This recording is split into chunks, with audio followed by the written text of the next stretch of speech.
Speaker Shorkot जिला झंग से हजरत सुल्तान बहू की धरती से एक फैमिली दाता साहब आती है और वहां पर वो सलाम के लिए हाजिर होते हैं। तो वहां पर हमारी लाहौर की हुकूमत और यहाँ पर तमाम हमारे पोल खुल जाते हैं। उनकी बच्ची है वो और उसकी बीवी दोनों एक मेन होल में गिरते हैं।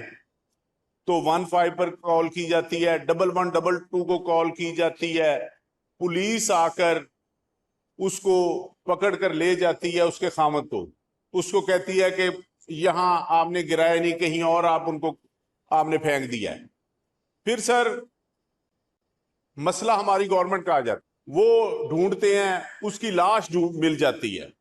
लेकिन जो हमारा वुजरा का दूसरा इनका एक व्हाट्सएप ग्रुप बना हुआ है इंफॉर्मेशन का, उसमें चल जाता है कि ये फेक न्यूज है।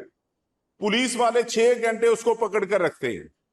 ये हमारे सीएम पर भी और इस ऐवान पर भी एक सवाल है कि एक की बीवी और बच्ची मेन होल में गिर गए हैं, जो हुकूमत ने खुला छोड़ा हुआ है। पहले एक प्रेस रिलीज दी जाती है, एक वीडियो लिंक के जरिए दिखाया जाता है। तमाम डीसी और कमिश्नर को कहा गया है कि यहां पर जहां पर एक गटर का ढक्कन नहीं हुआ, आज से 15 दिन पहले भी एक खातून जो है गटर में गिरकर उसकी डेथ हुई थी। फिर ये दाता साहब के बाद जहां पर पूरे पंजाब के लोग आते हैं, वहां पर इस तरह की नेग्लिजेंसी, और जिस तरह से फिर बाद में उसको 1122 ने बड़ी मेहनत की और की, फिर जिस तरह से वो लाश मिली, लेकिन उसके खामद को 6 घंटे पुलिस ने पकड़ कर रखा। और ये पूरे ग्रुप में कल जब मैं असेंबली के अंदर आया तो आपके जितने वुजरा थे, एमपीए थे, सब कह रहे थे जी वो फेक न्यूज है, वो फेक न्यूज है। मैं इनको कह रहा था कि वो जिला जंग के लोग हैं, ये फेक न्यूज नहीं है।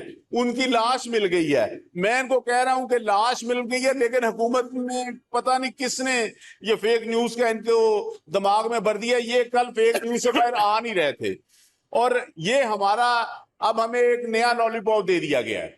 अब हमें एक एफआईआर ये काट कर दे दी गई है। और इस एफआईआर के अंदर आप देखें तो इसमें इन्होंने जो शो किया हुआ है, इस एफआईआर के अंदर वो जो ठेकेदार का मुंशी है, जो उसका केयर टेकर है, उनके नाम डालकर और हमको इसमें उलझा दिया गया कि जी हमने वो नामजद कर दिए। हमारी ये रिक्वायरमेंट नहीं है सर। जब आपने कह दिया है तो इसका जो है लोकल गवर्नमेंट नहीं है, तो इस मेयर का निजाम किसके पास है?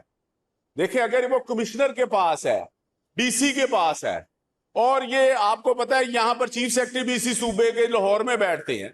अगर ये पहले अशराफिया कहना शुरू कर देती है ये फेक न्यूज है, फिर बाद में अगर इनकी जो तमाम नेग्लिजेंसी आकर खत्म होनी है, तो वो एक जो उधर का चौकीदार उस पर आकर खत्म होनी है, तो फिर ये आपकी जो आप कहते हैं हमारी ऐसा हमने पंजाब में गुड गवर्नेंस है, वो तो फिर आपका तमाम पोल खुलकर सामने आ गए हैं। सर इसमें गवर्नमेंट की जो है बिल्कुल नेग्लिजेंसी है और इनको खुले दिल से कबूल करना चाहिए। ये जो अब किया जा रहा है कि एक सोफे पर बैठकर चीफ सेक्रेटरी और बाकी सेक्रेटरियों को बिठाकर कि पूरी कहानी सुनाओ जैसे पिछले दौर में बादशाह सुनते थे, ये वो काम नहीं है। तो जब ये रिस्पॉन्सिबिलिटी अगर आपने फिक्स करनी है तो आप जो है किससे आपको डरना नहीं चाहिए। अगर वो कसूर डीसी और कमिश्नर के पास ये आपकी मेट्रोपॉलिटन कारपोरेशन है जिसका कसूर है, तो फिर आप इसको फिक्स करें। ये अगर आप मुझे छोटे मोटे ये जो शहीद करने की कोशिश कर रहे हैं, फिर आप इसको ज़कात फंड से 2 करोड़ रुपया देकर कह देंगे जी वापस ले ले पर्चा, तो ये निजाम तो जो है हमें हलाकू खां का निजाम ही नजर आ रहा है। राणा साहब, मैं